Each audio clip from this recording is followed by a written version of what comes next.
in the dark where secrets fall. Welcome to Sleepy Horror Tales. Tonight, let me take you into a world where forgotten traditions hold terrifying consequences. In many cultures, offerings to wandering spirits are a simple act of respect, a small gesture to keep the unseen at bay.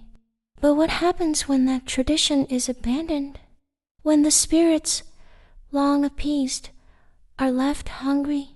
Some families had always followed the old ways, until they didn't, and that was their first mistake.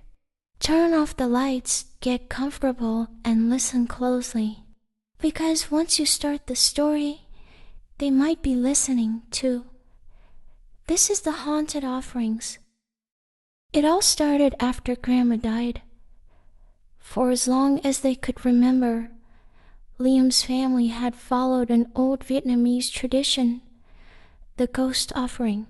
On the 2nd and 16th of every lunar month, Grandma would prepare offerings for the wandering spirit souls with no home, no family, no prayers to guide them. She'd set up a table outside the house, carefully placing 12 bowls of rice porridge, fruit, and paper money. Then she'd light incense, bow 3 times, and softly whisper a prayer. "This is how we respect the dead," she always told them. "You give them a little, and they leave you alone." And for decades, nothing bad ever happened to their family. Until Grandma passed away. With her gone, no one cared about the ritual anymore. Liam's father drowned himself in alcohol. His mother turned bitter, and Liam, once an obedient kid, became a reckless troublemaker. The house felt wrong. It was as if some invisible force had seeped into their lives, pushing them apart. But no one noticed. No one except Liam. It was the 2nd of the lunar month, the first ghost festival without Grandma. Liam's mother reluctantly set up the offering. But unlike Grandma, she didn't half-heartedly a few bowls of instant noodles, some stale bread, and a single incense stick. No prayers, no sincerity, just going through the motions. She didn't know that insincere offerings were worse than none at all. As she placed the table outside, Liam, who was playing in the yard, accidentally kicked over one of the bowls. The porridge spilled onto the ground, soaking into the dirt. A sudden gust of cold wind rushed through the yard. A shiver ran down Liam's spine. He felt a strange, heavy presence behind him. But when he turned around, there was nothing. His mother sighed. "Whatever, it's just food," she muttered. She didn't bother replacing the spilled offering. Instead, she walked inside, slamming the door shut. That night, the house changed. At first, it was subtle. Soft scratching sounds behind the walls. A distant murmuring in the middle of the night. Doors that had been closed suddenly left ajar. Liam told his mother. "You're just imagining things," she said. But he wasn't. The whispers grew louder each night, like dozens of voices talking all at once. One night, Liam woke up paralyzed. His body was frozen, but his eyes were wide open. And then he saw it. A shadowy figure stood at the foot of his bed. Its face was a blur of darkness, but its mouth stretched wide, as if screaming silently. Liam tried to move, tried to scream, but he couldn't. The figure crawled onto his bed. It leaned in close. "You forgot us." And then Liam gasped and bolted upright. His body was drenched in sweat, his heart slamming against his ribs. The room was empty. The figure was gone. But the whisper remained. "You forgot us." And Liam knew, deep down, that something had come into their house. Something angry, After that night, the entire household fell apart. His father, once merely a drunk, became violent. He'd smash bottles, scream at the walls, curse at things that weren't there.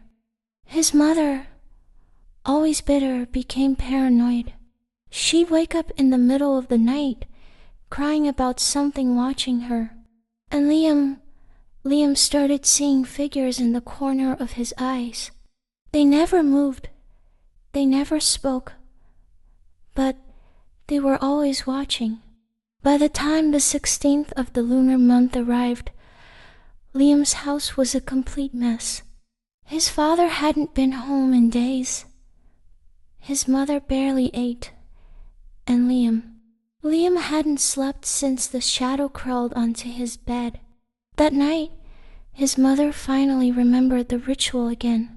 "We should do the offering properly this time," she muttered. But it was already too late. She set up the table in the front yard, lighting incense, arranging the food: boiled eggs, rice, and fruit. Not the best, but at least it wasn't instant noodles. As she struck the match to light the final candle, the flame flickered. Then all the incense sticks went out at once. The air grew heavy. Liam shivered. Something was wrong. His mother stared at the extinguished incense, puzzled. The wind. Before she could finish, the front door slammed shut behind them. The candlelight cast shifting shadows against the walls of their house. But there was something off about the way the shadows moved. They weren't just flickering, they were crawling. And then, from inside the house, a sharp, bone-chilling laugh. Liam and his mother froze. The laugh had come from inside the house. His mother turned pale. "Your father?" But Liam already knew. His father hadn't come home. That wasn't him. Something was inside their house. A sudden bang from the living room. A chair toppled over. The floorboards creaked as if someone was pacing inside. Then thud, thud, thud, footsteps. Liam grabbed his mother's arm. "We need to go." She nodded, slowly backing toward the street. But before they could move, the front door creaked open, and standing there, silhouetted against the darkness inside the house, was a figure. At first, Liam thought it was his father. Same height, same broad shoulders. But then he saw the face, and it wasn't human. Its eyes were pitch black. Its mouth was a gaping, empty hole. And then it spoke in his father's voice. "You forgot us." Liam's mother let out a strangled scream. She grabbed Liam's wrist, yanking him away, running toward the street.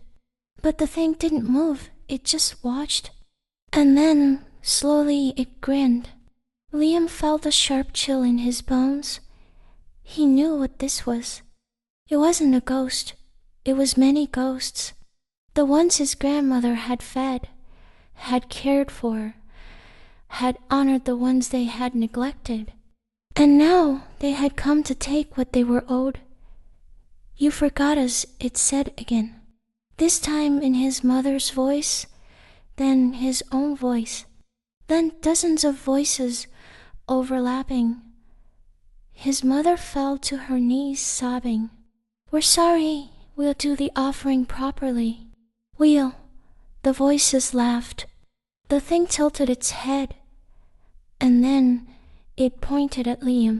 A voice, softer this time, whispered, "Give us one and we'll leave the rest." Liam's blood ran cold. He looked at his mother. She was frozen. The thing stepped forward. The air grew thick, like the world itself was bending around them. The shadows crawled up the walls, twisting, writhing. Liam's heart slammed against his chest. He tried to move, but his feet were rooted to the ground. The thing reached for him. And then, a sharp gust of wind. The incense sticks reignited, and the voices screamed. Liam's mother, still trembling, threw herself onto the offering table. She grabbed handfuls of rice, fruit, even the paper money, anything she could find, and scattered them across the ground. Liam's ears rang from the inhuman screeches. The shadows twisted violently. Then they were gone. The air cleared. The night was silent. Liam and his mother didn't sleep that night. They didn't speak of what happened, but when the next ghost festival came, they prepared the offerings properly. And every night since then, Liam made sure to never let the incense go out. His father never returned, and some nights Liam swore he still heard his voice whispering in the dark, "You forgot us." And so the whispers never truly faded. Some stories don't end. They linger, like shadows in the corners of your room, like whispers in the dark when you're all alone. Some people learn their lesson, but some debts can never be fully repaid. Maybe tonight, when the lights are off and silence fills the room, you'll hear it too. A soft voice, a cold breath, a whisper just behind your ear. You forgot us. If you made it this far, make sure to leave a light on tonight. And if you enjoy stories that send chills down your spine, don't forget to like, subscribe, and hit the bell icon, because there's always another tale waiting in the dark. Sleep well if you can. This has been Sleepy Horror Tales. Is it the wind?